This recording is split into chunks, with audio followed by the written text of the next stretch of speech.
Kasus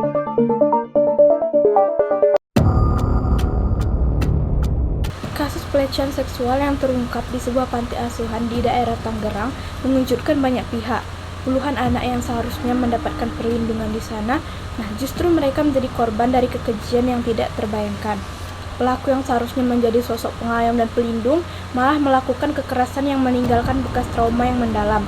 Kasus ini menjadi simbol dari penderitaan manusia yang sering tersembunyi di balik dinding-dinding lembaga yang kita percayai. Di sini menurut laporan, korban pelecehan seksual mengalami trauma fisik dan mental yang tak terhitung. Pelecehan seksual bukan hanya tindakan kekerasan fisik, tetapi juga melukai martabat dan psikologis seseorang.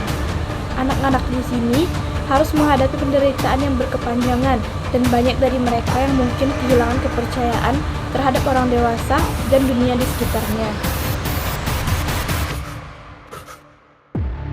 Penderitaan akibat pelecehan seksual itu bukan hanya terkait pada tindakan itu sendiri.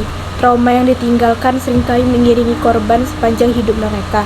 Para psikologi dan ahli trauma menyebut bahwa penderitaan yang dialami oleh korban pelecehan seksual dapat menyebabkan PTSD atau Post Traumatic Stress Disorder, depresi, dan kecemasan yang berkepanjangan.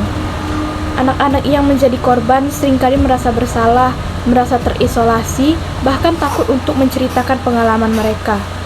Dalam teori psikologi Viktor Frankl yang mengembangkan logoterapi sebagai pendekatan untuk menghadapi penderitaan, ia menyebut bahwa manusia selalu mencari makna, terutama dalam penderitaan.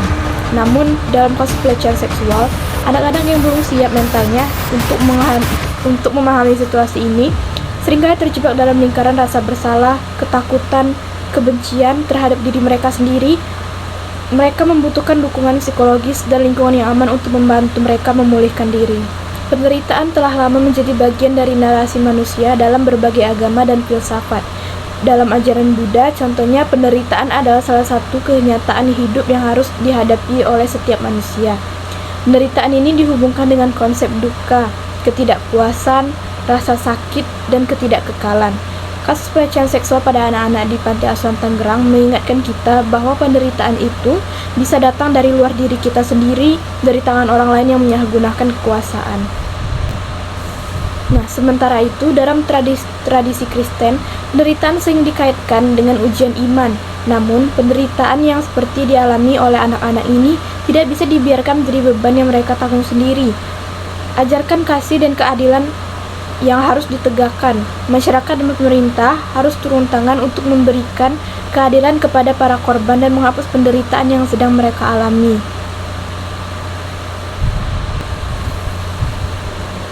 Menurut filsuf Friedrich Nietzsche pernah berkata bahwa penderitaan manusia, terutama ketika dialami secara mendalam, seringkali menantang manusia untuk menemukan kekuatan dan makna. Namun, bagi anak-anak yang menjadi korban kekerasan, mereka memerlukan bantuan dari masyarakat untuk melewati penderitaan ini. Tidak semua penderitaan bisa dijalani sendirian. Narasi 4.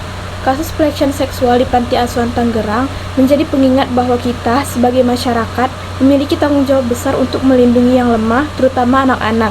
Penderitaan mereka tidak boleh diabaikan.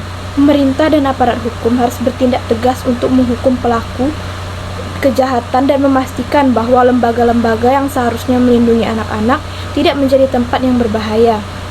Sebagai masyarakat, kita juga memiliki peran penting yang tidak tinggal diam. Kita perlu memberikan dukungan kepada korban, memastikan mereka mendapatkan perawatan mental dan fisik yang layak, serta memastikan bahwa kasus-kasus serupa tidak terulang. Setiap bentuk kekerasan, termasuk pelecehan seksual, harus dilawan dengan penuh keberanian dan solidaritas. Penderitaan, terutama yang dialami oleh anak-anak, adalah noda dalam kemanusiaan kita. Namun, melalui tindakan nyata, kita bisa menghapus penderitaan ini dan membawa mereka ke arah pemulihan. Kasus di Tangerang adalah pengingat bagi kita semua bahwa keadilan harus ditegakkan dan penderitaan tidak boleh dibiarkan tanpa jawaban.